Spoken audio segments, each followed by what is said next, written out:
മുഹബത്തിൻ തോപ്പിൽ പൂത്ത മലരാണു നീ, മുഹബത്തിൻ തേൻ പകർന്ന മോളാണു നീ.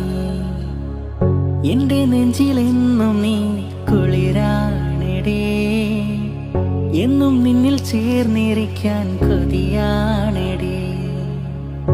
मुझसे प्यार करो तो मेरी रानी बनो, मुझसे याद करो तो मेरी जान बनो.